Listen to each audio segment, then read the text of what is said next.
Welcome to ATB TV. I'm Darren Dance here with Peter Morganti on this beautiful Thursday morning, and today we are coming live from the Burrumbeet racetrack.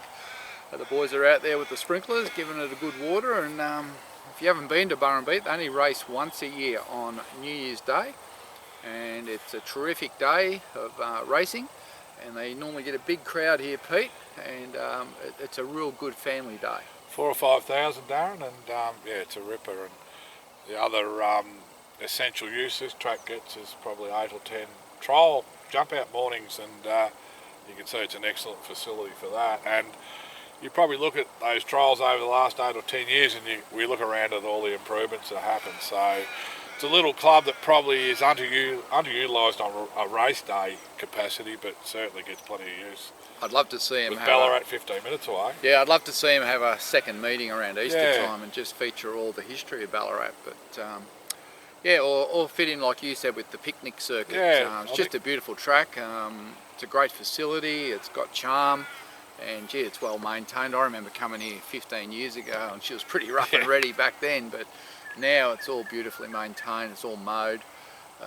You know, there's as I look around, all the old buildings have been painted. There's an undercover betting ring. There's an undercover area there for people to enjoy the view. The grandstand, well, it only holds 40, but that's probably all they need. But if you haven't been to Burrumbeet, I dare say you should get out here one day, New Year's Day. It's a wonderful place, and the boys, it's all voluntary, you know, by the committee, and they do a wonderful job. And you know, it's good to see the sponsor board. There's 2, 4, 6, 8, 10, 12, 14. There's 16 sponsor signs up there now. I reckon for 100 years there was only one. So it's good to see the club are really progressive and doing a good job. I'd love to see the Flemington track boys come out here and see towing the sprinklers around, and yeah, old-fashioned work. Yeah, hooked into a bore, and that old Jeep. I don't know if it'll get up the hill, but she's older than me. That old Jeep they're towing it around with. Yeah. Anyway, let's get on to last week's 3 runners, Pete. 3 runners. Where do we start? We had a narrow second. We'll go to Caulfield, where Never Again went around again. Yep. The weather beat, no good in the wet.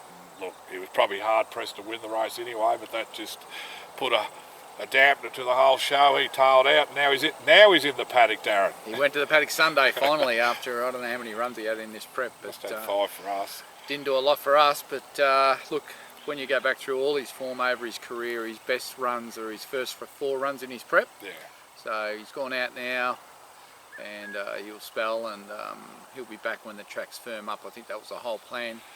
Try and hang on for those firm tracks before winter, but obviously the weather got us on Saturday and he was never in it. But yeah, we need him to win a city race late in the spring to get our money back. Clinton might have been smart having these last 2 runs. He might have lost 3 or 4 rating points. Yeah, well, he's definitely done that. Yeah. We had 2 runners at Maui in the same race. We had Roderer and Collectible. Now, Roderer finished worse in midfield, probably struggled in the going, but Collectible was terrific, coming from well back. Another couple of strides she would have won. She's on target for what we're aiming to do, is to try and win a city race. She's had 2 good seconds at her first 2 runs this prep. Yeah, and I think it was only the barrier that beat her on Sunday. Yeah. So she did find the line. She seems to be racing in good heart this prep. So hopefully Saturday week when she goes to Caulfield, she can tick that city box. Yep. And then we'll see her in the May mare sale up at the Gold Coast, and hopefully she'll sell for good money. She's certainly putting in, because if it was a mare that wasn't trying, she wouldn't be coming from as far back. In both runs she's come from back in the field. So. And Roderer, just Roderer. Yeah. Just his heart's not in it. Maybe he's a mare. Maybe we better double check that, because he's definitely not having a go. Dangerous ground. Yeah, he's just been disappointing, that animal. So I think Logan McGill's running out of patience, as the owners. So he might back up Bairnsdale Sunday. Yeah, it might be the bye-bye run. Righto, so that was it. So look, as I said, only the 3 runners, Pete. Melburnian was down to run, but what happened there? They pulled her out because the track was too firm. Righto. So she'll pop up somewhere in the next week. We've just got to wait for the notifications, which always comes through at the last minute with Melburnian. But yeah, I think he's just waiting for rain. Yep. Weekend coming up, big weekend, Darren. Only 1 runner.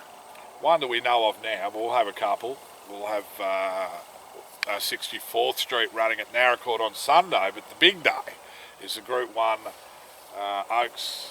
What's the Australasian Australasian Oaks, Oaks, South Australia, Group 1, 2,000 metres. Steinem, if we'll win, we must have whinged a lot about Barrier 20 because they've given us Barrier 1. Yep. Which probably, it's amazing Barrier 2 would have been so much better. But anyway. Yeah, what do? You draw 20 one day and you sook about that, and then you get Barrier 1, you sook about that. So, I don't know. If you could pick a gate for her, what gate would you pick? Oh, I think 2 to 5 would be nice because you're going to settle off the fence for a start, and it's up to you whether you want to be 2 back, 3 back, 4 back. Yeah, I think Barrier 1. So the rail goes back in the true. Yeah. So the inside 8 will be an Okay, advantage. Yeah. Out where they raced last time will be a disadvantage. So I think if we needed to be inside somewhere. Yeah. Why don't we like 1? Well, sometimes you can miss the start from 1 because there's not a horse on your left. So the horses can have a tendency to miss the start from 1. I don't think she needs to go back to last. No. The second favourite, the Scott Bratton horse, Helder. It leads. We've looked at all its runs and it just leads. It's just gets out, gets rolling and just grinds them into the ground. And it's won 7 out of 7. It's not a leader that just stacks them up, No, is it? No, it gets along because the way, I don't really know much about it. I don't sort of know any more than you know, but to me it looks like a horse that gets out and finds its rhythm and tempo, and then it'll just peel off those sectionals for 3 days and go as far as you want it to go. So it's going to be awfully hard to beat because it's going to go to the front probably and just set the race up at a good tempo. So if we're more than 6 or 7 lengths behind that on the corner, we won't catch it. So what that means is it'll probably string the field out a little bit, so it won't be a job where they all go to the front and stack them up and then you can't get a run. The other problem with gate 1 is you are often 3 back, 4 back defence. You're dictated to when you can go. Yeah. You have to wait for the opening. You can't make the opening. So if you draw 7 or 8 and you 1 out 1 back in trotting terms, or you're 3 wide with cover, you can actually peel out and go when you want to go. But when you're drawn inside and you've got horses in front of you, you can only go when they allow you to go. So they're all going to know we're favourite, $4.20. So there's going to be a little bit of positioning there. Yeah. The only thing I'd say is with Heller in the field, there's a hope that it breaks the field up and maybe they're racing in pairs with gaps and they're not all jammed up. So I just hope they don't let that horse get 6 in front and then they all sit back and wait for it to stop. That won't suit us. And you hope that some of the focus will go to that horse being one of the favourites as well. Well, hopefully someone sits just up and not takes riding it on. Against us, yeah. So, look, I don't know how it's going to unfold, but I'm hoping that we're somewhere around midfield, maybe 3, 4 back defence. I don't think we need to be last now. We're out of the 2,000. We should be able to posse up better. And then I hope we just get the right luck at the right time. And Jai's just going to have to take his chance when it comes. Now, if it comes at the 700 or it comes at the 6 or the 3, just got to get he's off. going to have to get off and get clear going. And he knows that. He's a Melbourne Cup winning rider. And, if she gets clear go, with her sectional, she can reel off. But if it's 6 in front at the 400, she's got to run 6 lengths faster to beat it, which is a second faster. So if it runs home in 33, she's going to have to run home in 32 to catch it. So sometimes it becomes a mathematical impossibility where you just can't run the time to catch it. So no matter how good I think one of them will win. I think it's a Cornella or an Exacta. I think the guy made a good point on the analysis last night. One's $4.20, one's $4.80. If you have 100 on both of them, you win them. It's like backing a favourite at 250. So it's a smart play. Look, I hope we get the running. I spoke to the stable. She's improved. They're very happy with her. She'll arrive in the morning at Mick Huxtable's over there where she'll stable. And we get to go in a Group 1 race. And I know all the owners are very excited, as are the breeders. Very excited. It's a big day for everyone involved. Group 1s, they don't come around very often. It's very hard to get runners in Group 1s, and then it's even harder to win one. You need absolutely everything to go your way. She needs to travel well. She needs to, be at her best on the day. And this is only her first prep, and it's her first go at 2,000. So, you know, there's a lot of questions, Yeah, but still a few. David, Eustace and Kiramar are adamant she'll run well. So let's hope she does. Yep. From the negative of the barrier, you know you're going to not use up any petrol. So if you do get the runs at the right time and the leader's probably gone a little bit quick, well, you know her turn of foot because we've seen it. Oh yeah, she's got a ton of ability, but Yep. we just need it to unfold our way and, Yep. and she can win. Yep. Sunday, Darren, as we mentioned, we're still in South Australia. As we mentioned, we're at Morphettville. We'll come back a little bit towards Victoria to Narracott. 64th Street looks like she's found a race that suits her down to the ground over 1,000 metres. Jess Eaton to ride. Hopefully tick that winning box off. Full sister to Elite Street. Yeah, 64th Street was good last start, running second. Saw her yesterday at Pat Ryan's stables. Looks magnificent, tuned right up. She's working good. She's improving with every gallop. Yeah. She'll be cherry ripe here Sunday. We were going to take her to Warrnambool, but with the rain forecast on Monday afternoon and Tuesday, probably 25 mil on the track, it's going to be wet and she's not really a mudder. So we chose just take the easier option, go to Narracott. We just need to tick that win off for her career in the breeding barn. So hopefully we can get that job done on Sunday.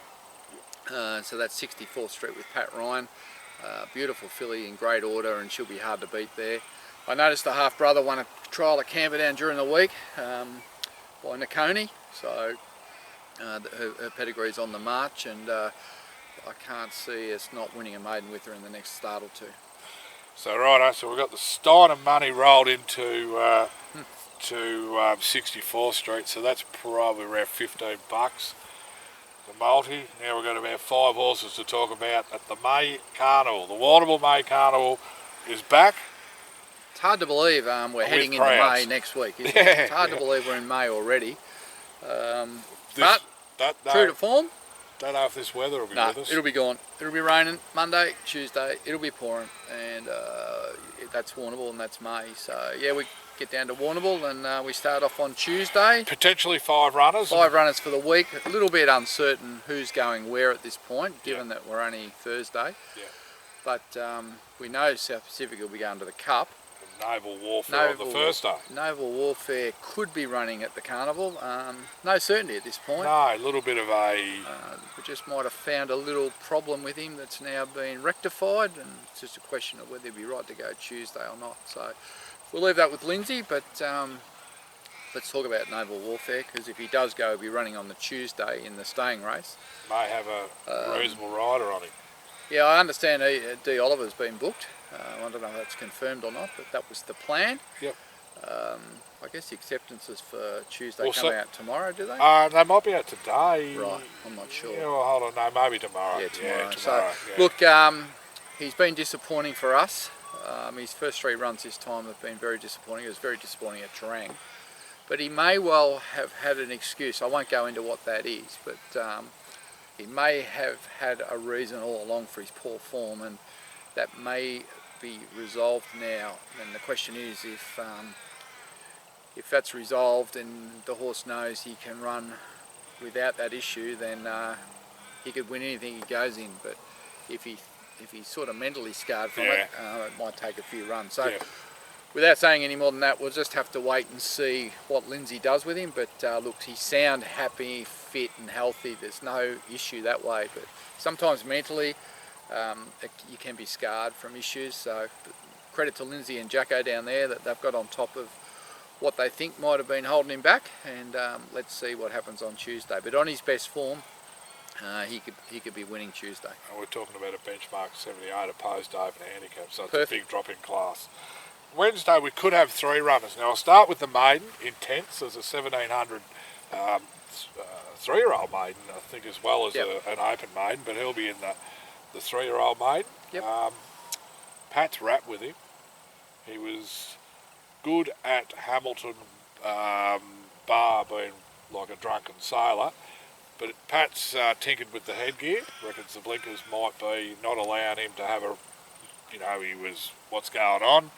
He, what was the piece of gear he put on? A nose roll? Yeah, blinkers off, nose roll on. And he said he just dropped his head and galloped as straight as a die. Yeah, well, it's going to be interesting. He's mentally challenged, the horse, I think. Oh, Pat, you've think to challenge Pat, I know that. But look, he's not a straightforward horse. He's a big, gangly, raw customer. He just needs racing to click into gear, and I think his work last week with the nose roll on and the blinkers off was the best work he's had. I think he showed us enough to know that he's going to win races. Yeah. But I think he's going to get better with age and distance. Yep. Definitely will, but he's a work in progress. But Pat's playing around with it, and I think he's on the right track. 3-year-old 1700 at Warrnambool this time of year. It's going to be wet. He loves it wet. So, you know, he's without seeing the field, I'd say he'd be a top 4 chance. You're not going to strike the progressive 3-year-old. They're either over in South Australia or they're hiding away from it. Yeah. I think he was going to try and get D Lane. That'll do. D Oliver, D Lane. Heard of him? Oh, he rides a couple of winners, doesn't he? Probably knows a couple. Had a couple of seconds on Hasseltoff. Did he? Forces like that. Didn't see if he watches this. No, he doesn't watch it. Capriccio, the 3-year-old filly. Now Daniel's going, or has got her, or will nominate her for the Wangoom. She'll run at Warrnambool somewhere. Is that the plan? If it's not the Wangoom, there's a couple of lower class 70s for 3-year-olds. So what's the plan here, Pete? She was supposed to be going to Adelaide for a Group 1. Yeah, well, all out. What happened? Why are we back at Warrnambool? All out the window, because basically go back to the day she was scratched at the barriers at Caulfield. It threw the program out. Yep. So she had to go and get a barrier certificate. She got that. Then Daniel sent her back to Caulfield. So in essence now she's had, 4 runs, 3 trips to Melbourne. The idea here is she doesn't have to travel, but he has picked a race out at Flemington in about 4 weeks' time. Need a run before. So this is a maintenance race? Maintenance race, but you know, you go in there wound up to run well. Well, if she runs in a 70, it'll be the easiest, weakest race she runs in for her whole career, I would have thought. Exactly. Obviously the last run, she knocked up. She knocked up. She only beat 3.5 in a decent fillies race. You're going to come back to a benchmark 70 where most of them are capped. Yep. Where they are. She'd be the progressive one in the race. If she was in a benchmark 70, would she be even money?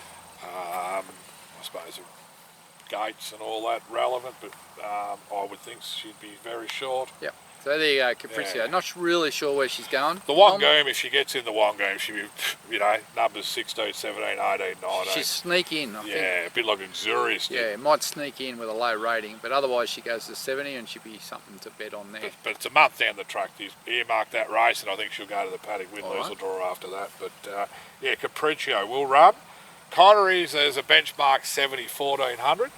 Now, you know, people wonder, why do we go to Caulfield and run first up? Well, it's because we wanted to go to Warrnambool with a run under our belt to a track he's raced well on a surface that will suit him. It'll be raining. It'll be raining, and he'll have a bit of weight, but we're trying to get young Ben Price over from Adelaide. He'll claim at least 3. Right.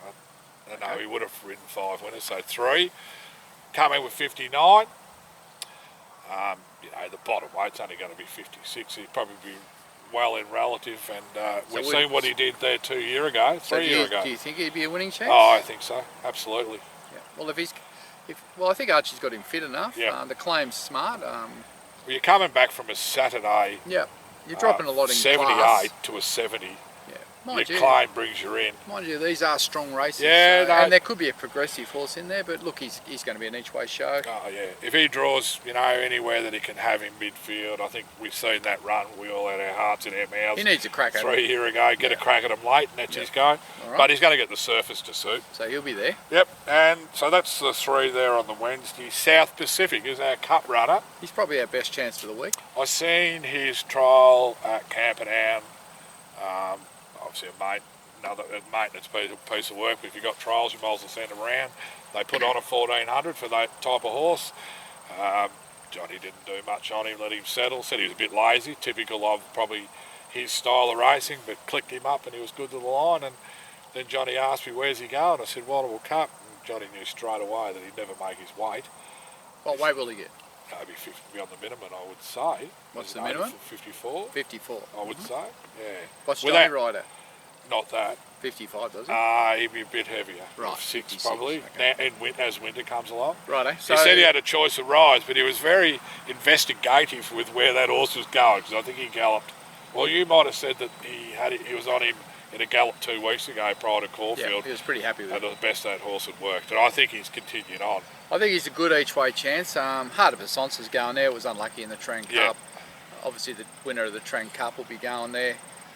So, you know, there's a couple of good chances there, but I think South Pacific, this is the race they've set him for, and they seem to have him spot on, and they seem to be good at targeting these races from a long way out. Yeah. So look, we want to see him race well. He's been a disappointing animal here, but Keren's told me last week that he thinks he's got him back where he wants him, and this is the right race for him. And win, lose or draw here, there's a lot of nice staying races coming up in Melbourne over the next 3 months that he can be competitive in, and you know, he's going to win a couple of them. Yeah. I love the fork in the road was after that Valley Run when Williams rode him. They said straight away the perfect race for this horse is the Warrnambool Cup. Yeah. And ever since it's been the target. Yep. And you love that because they've pinpointed the grand final and they're aimed everything at it. It's probably going to be an $8 to $10 chance. Yeah, so yeah. he's going to be an easy. It'd be interesting. each The way. rider will be interesting. Yeah, but, I'm not sure. 54, I'm not sure. Yeah. There's plenty of jocks You here. got so. your D lanes and all that. I don't know fit who Mark puts on at 54, but John McNeil. I don't know whether all those go, but they'll be there. They'll all be there. They don't go there to ride. They all go there to party. They understand. Get on the drink. They understand that Get to the there's whalers. plenty of horses in that stable. If you're told maybe that's Yep. who you should be riding, so I'm sure they'll all be down there. Jamie Carr's there. I see that. Jamie and her partner. Could get her on one. Well, she's been riding a little bit for him, a bit She more. rode a winner at Warrnambool last year. She rode a couple of years Yep. before. Anyway, we'll have the choice. So that's Warrnambool. That's Warrnambool done. I don't know anything else after that apart from Well, we know Saturday week who's going there. Um, Caulfield. collectible, Collectible. and also Periscope will be at Donald the Yep. Saturday after. Right. And we're going to have the likes of, I'll just read, Supreme Thunder into the scene because he trialled well the other day, nearly ready for the races. Quick and Danny's ready for the races. Maybe one more, but not far away. Yep. I think Crackerjack Prince probably another trial, but Yeah, not far away. Definitely. Deep Diversion's only just kicked off, but he might need three or four He'll need a trials. few trials, Yeah, but There's a few runners coming back, and anyway, all eyes will be on Steinem in the Oaks on Saturday, and then we'll quickly switch to Warrnambool. so just Particularly for the Cup would be the race I'll be interested in. I think we've got some winning chances down there. That's hard to win there. You can have 5 runners not get a winner, but I think all the horses we're taking there this year are all going to be competitive. And one thing I've learned over the years is you cannot win there. It's very hard to take a horse there first up and win. Yeah. Pretty much it's midweek city grade. If it's a benchmark 78, you'll find there'll be a lot of horses that run at this carnival that'll go to town and win next start. Yeah. That's strong. It's pretty much metro grade midweek. your two main races are listed featured races. Yeah, The yeah, Cup, that's so, strong. I mean, you know, and then your bench like Good you said, horses, Your good benchmark jockeys. races are midweek Yep. horses. Oh yeah, it's strong. You It's can follow that form. Every for year we weeks. see it, Yeah, don't we? Every yeah. year we see those horses winning there and going on to City and winning a fortnight later. And they might even get beat at Warrnambool and still go to the City and win. So it's a great carnival, capped at 12,000 per day this year. A little bit different to what we're normally used to, but I'd say after 5:30 there'll be no rules. No, that just all No rules 5:30 to midnight. first to the bar, best dressed. There'll be no social distancing. Yeah. Anyway, looking forward to the carnival. Hope to see a lot of people down there. I know there's a lot of people that haven't been out and about much at the races, so I know there's a lot of owners there want to catch up and have a drink. I think I think at this stage I've had about 18 people say can't wait to have a beer with you. I'm thinking, gee, I hope they only want to have one, Pete. you might be in trouble. I might have to call reserve. I think the appetites call the big drinkers in. the appetites were wetted a little at Trang there a couple of weeks Yeah, ago. It I was think just nice to be back. Everyone had a good day there. Yeah. So, once again, thanks to the club. All right, I think we'll just wrap it up there, Pete. Yep. We were going to quickly mention the announcement on the international program for the Melbourne Cup that was brought out yesterday by RBL. I think it makes a lot of sense what they're talking about now. We can't have a repeat of what happened last year where, you know, investors are buying into these Cups horses and getting embedded on a Hong Kong vet standard, which is, you know, a series of x-rays and treadmill scoping, etc. And that's been good enough in the past, but if they're going to come here and get scanned, you know, or be x-rayed, when we're buying these horses, we need to apply the same sorts of rules, because if they've had a screw or they've had a chip and they're not going to allow them to come, then, you know, we just need to know what the rules are. Yeah. And then if we're buying an international for the Melbourne Cup, then we know what the rules are. We can apply that logic when we purchase them with the vet. And if they pass that, we know we should be right. If we choose to run them in between, that's at our risk. So I think, okay, it's going to add 5 or 6 grand to the whole exercise, but the worst thing that could happen is you go and buy one, pass this Hong Kong vet, you get it to Newmarket and they rule it out because it doesn't pass. So we can't have that happening. We can't buy with confidence under that scenario. Or if you do, they're going to bypass that system and we're going to buy them and bring them straight here and not take them to Werribee. So, you know, people will probably work around the corners a little bit. So I think probably the announcement, the timing is good. It allows us now, if we want to buy an international, all the parties that did invest, whether it's us or our other competitors or trainers, we know what the rules are. So we have to abide by them, whether we like it or not, but it's a level playing field. And the international trainers now, I think they won't put any horses into quarantine that they know have got a bad action. Maybe the action doesn't affect them, or they got hot spots, or they've had screws. They know there's no point, right? And no one wants to see a horse die on the racetrack. No one wants to see a horse get put down on race day or in work. None of us do. And none of us want to buy those horses that have got some concerns. And we've been rigorous in our vetting over the years to make sure that they did pass. And we used to scan tendons and probably go 50% above what was required with Jackalbury and Dandino and Tiberian and you know, Heartbreak City. But at the end of the day, you know, it's just going to rule out all those suspect horses, and it's probably going to make it hard to buy the older horses that have got a few aches and pains, where maybe their gait's a bit stiff or they've had a chip out as a 2-year-old. They won't be on the market. They won't have any value for that program. Not to say they won't win races, but they won't be paying $1 million for those sort of horses. So it will change it. You'll probably find there'll be less horses coming in this year. You'll probably find that international trainers will probably send less, and it'll take a few years for everyone to get sort of okay with the process. But I'm glad it's been announced. I'm glad we understand the rules. Like it or not, we're all in the same game. You know, it's no different than anything else in life. If for nothing else, too, for the outside people in that are just purely observers, there's a few things learned. Like I think they come out 24 hours earlier about nerve blocking, and everyone thought, oh, they're masking an injury. People learnt that that's just a process to find a spot and an injury now. It's not actually used as a numbing process or another.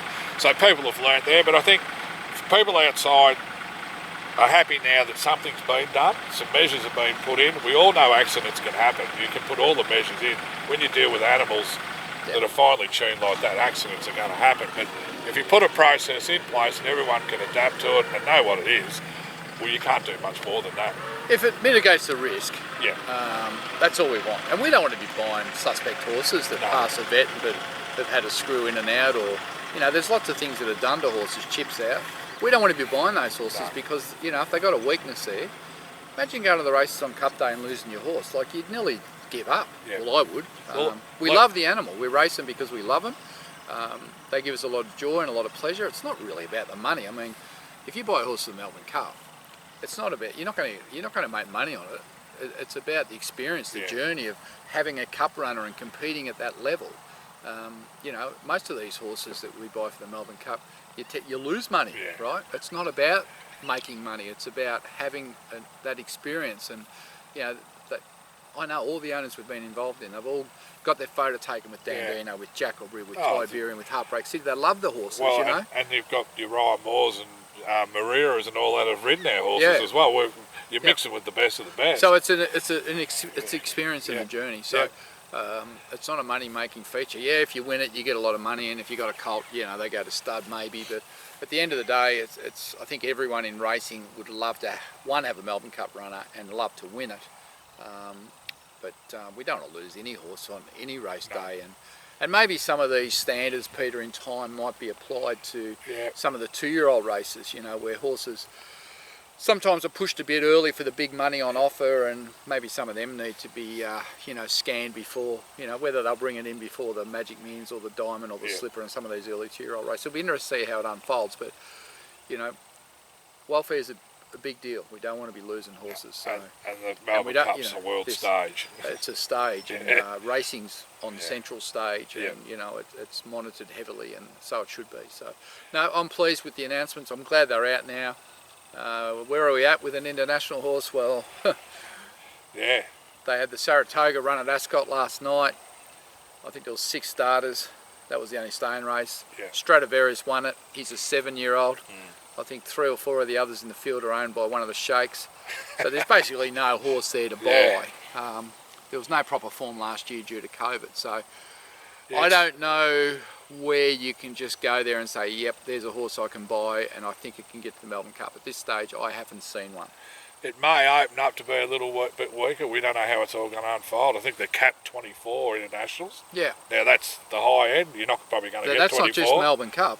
No, that's total. Across the board. That's Cox Plate, Caulfield Cup. From a point of view, if you've got a local star that comes through all of a sudden the next few months, maybe you're a chance there. But there might only be 6 internationals in the Melbourne Cup. Yeah. I mean, is Prince of Arran going to get here? Well, don't know. No. Don't know what niggles he's got. He's had 3 goes. And it was only just ordinary the other night. Yeah, he failed. Yeah. So. There's a lot to play. But he races better here. Oh, he loves it. He's a freak. And I think he's not. Charlie's. I told Charlie, just leave him here. I'll train him. We'll fill him out quickly in ownership, but. Anyway, there's plenty to unfold there. Yeah, so at least we've got a starting place now and we can look at the form with confidence now. But I think they'll be looking at 3 and 4 year olds now going forward that are cleaner on x-ray and cleaner on scan. So that's fine. No problem with that. In the meantime, we'll get our Steinem 64 Street into anything you like at Waterville multi up.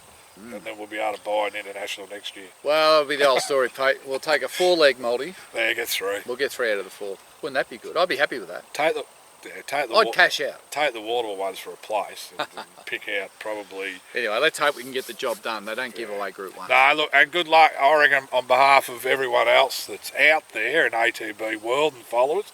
Good luck, because the Steinem project is one that's been close to your heart ever since you went and seen Frankel years ago, and you've got to the stage now where you've got a Group 1 running filly and one that's favoured to run very well in it. So if you can tick that box, well done. It's hard to believe, that how many years ago? 6 years ago we saw Frankel and decided to send him there, and here we are with the first runner out of that program to run in the Group 1. So it's a good start. Where it's going to lead to, I've got no idea, but I know the owners, the breeders of that own Tynoon, the owners that bought in or stayed in the Steinem. There's a lot riding on it for them, Pete. Exciting. They make them very, very valuable commodities going forward. So, if Steinem happens to win the Group 1, she's a multi-million-dollar valuable filly with that pedigree. The broodmare that's probably worth 200 grand at the moment probably jumps to somewhere between 500 and $1 million. And the little Piero filly running around the paddock out of Tynoon, probably worth 300 now. Who knows, could be worth close to $1 million if Steinem wins a Group 1. It's amazing the value it puts on them. So I said to one of the owners yesterday, a win Saturday could up the value of your portfolio in total for those 3 by about $6 million. It's incredible. So there's a lot more riding on it than winning a Group 1 for those people that have invested heavily. That's right.